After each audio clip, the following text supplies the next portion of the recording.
di tempat persembunyian Arya Bungah, Arya Gajah Para, dan 3 orang yang bersamanya tetap diam tanpa suara.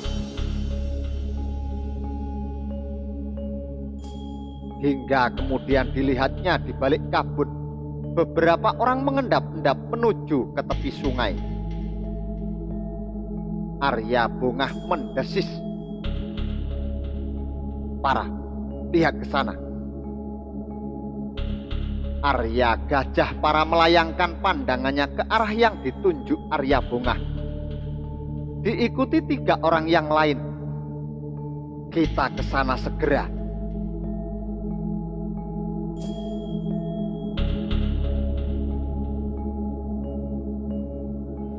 Lima orang itu bangkit berdiri, lalu berjalan perlahan, menginjak akar, rerantingan, dan tanah yang licin dengan sangat hati-hati.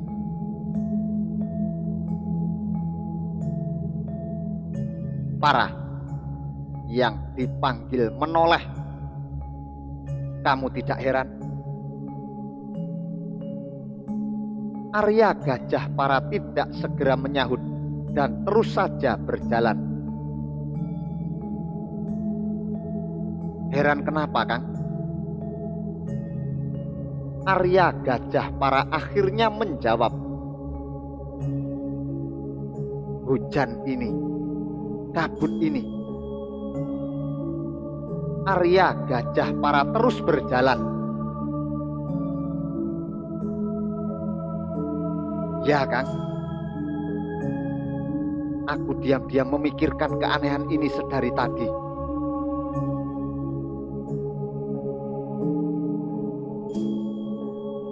Dan lihat, Para, wajarkah saat ada kabut tebal, tapi kita tetap bisa melihat pukulan Kertabumi di sana?"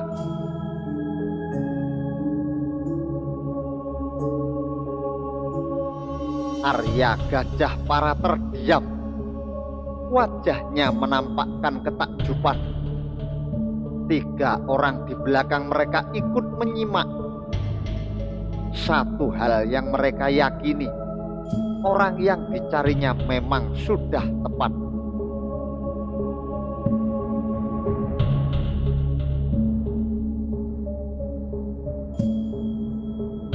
Mereka tidak meneruskan perbincangan karena 10 orang yang mereka dekati sudah berada di hadapan. Hanya berjarak 1 tombak saja. Arya Gajah Para dan Arya Bungah langsung bersembah begitu sampai di samping rombongan itu.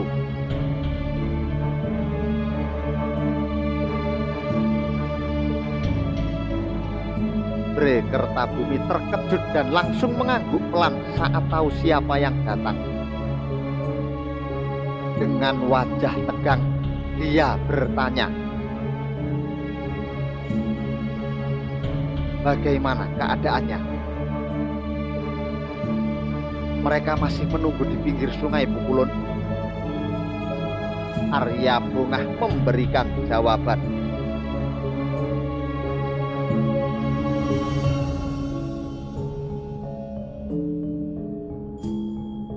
Wajah-wajah terkejut menampak, mulai dari Pangraot, lalu 6 anak buahnya yang lain. Sedangkan wajah 3 orang yang ditolong Arya Bungah dan Arya Gajah Para malah menunjukkan kegembiraan.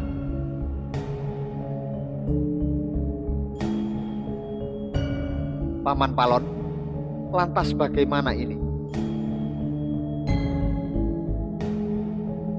Sabdo Palon terdiam. Dia lalu berkata pelan,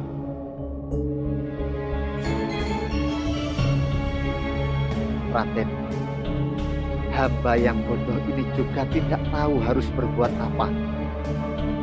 Tetapi sekiranya Batara Agung berkenan melindungi Raden dan kita semua, sebaiknya Raden dan kita semua langsung menuju perahu saja."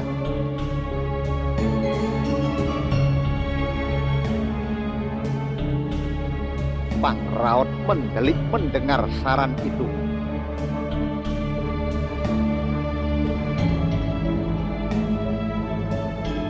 Jangan, jangan Tuan, janganlah kita ke sana. Pangraut memekik kebingungan.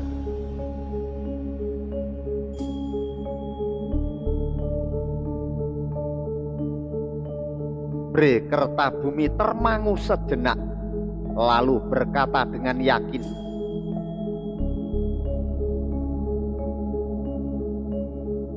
"Baik, kita langsung ke perahu."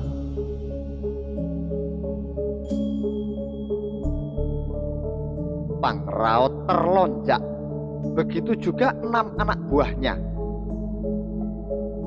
Bre Kertabumi yang diiringi Sabdo Palon, Noyo Genggong, Arya Bungah, dan Arya Gajah Para sudah kadung bergerak.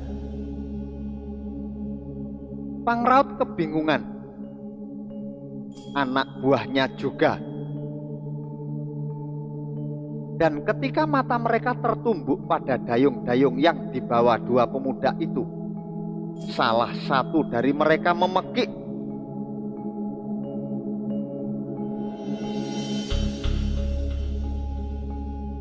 "Hei, mengapa bawa-bawa dayung kalian segala?" Salah seorang pemuda membuka mulut. "Ini bukan dayung kami, ini dayung perahu kalian."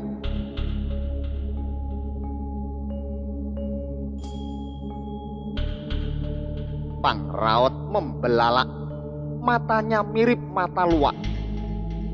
Kedua pemuda itu telah berjalan mendahului. "Buat apa coba Ki?" Mambang bertanya keheranan. Pangraut mendengus dan menjawab, "Buat memukul kepalamu."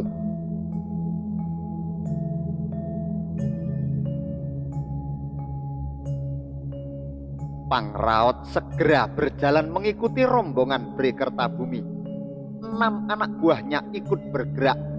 Mambang masih menggerutu.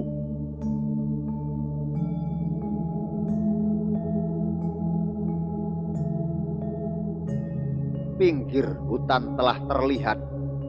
Perahu mereka juga terlihat. Orang-orang bercadar juga terlihat. Mereka memaki-maki tak karuan karena beberapa teman mereka hilang, juga semua dayung. Rombongan Bre Kertabumi menjadi tegang dan berhenti seketika.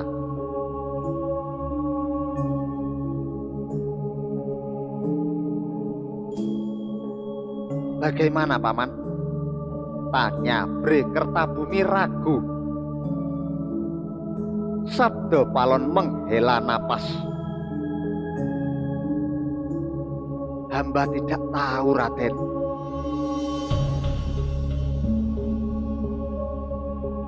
"Celaka," gerutu Pangraut dalam hati.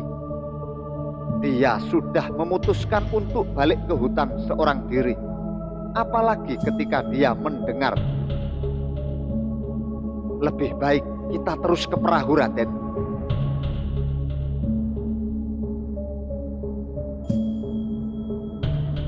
Pangraut sudah balik badan, namun sebuah tangan memegang pundaknya. Arya Bungah menyeringai ke arahnya. Pangraut menelan ludah. Mau tak mau, dia ikut juga turun menuju sungai dengan hati getar-getir.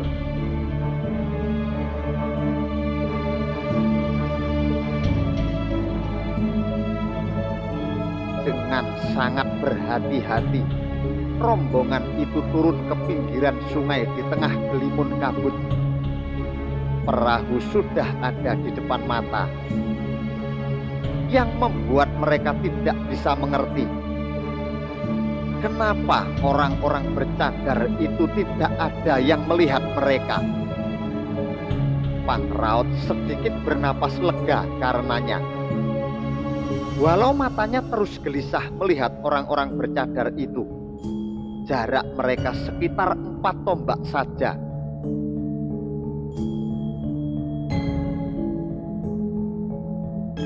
Pangraut! Terdengar teriakan pelan.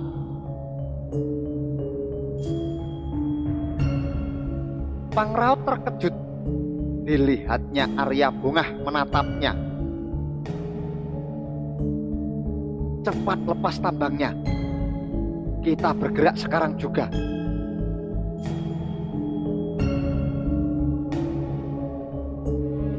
Pangraut kebingungan. 6 anak buahnya juga kebingungan.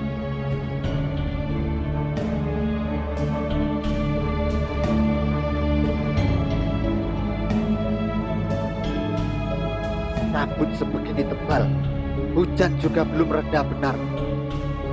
Balas Pangraut dengan suara berbisik. Jangan membantah, cepat.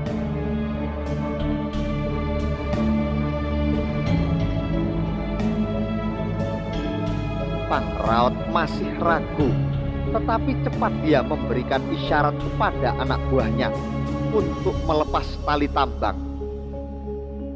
Semua orang naik ke perahu, hanya seorang anak buah Pangraut yang masih di darat untuk melepas tambang di sebuah tonggak di tepi sungai.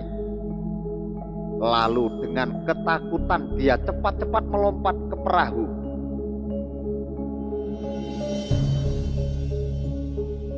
Dayung, mana Dayung?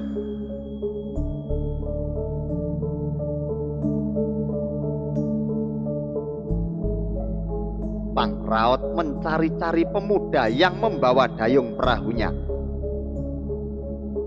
Kedua pemuda bergegas menyerahkan 6 dayung di tangan mereka. Masing-masing anak buah menerimanya 1.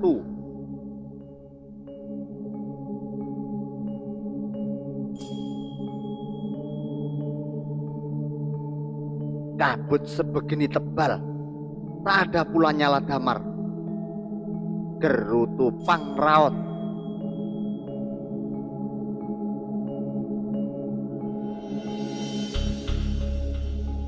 Namun ketika perahu telah bergerak ke tengah, Pangraut menjadi bengong ketika menyaksikan aliran sungai terlihat jelas di kegelapan.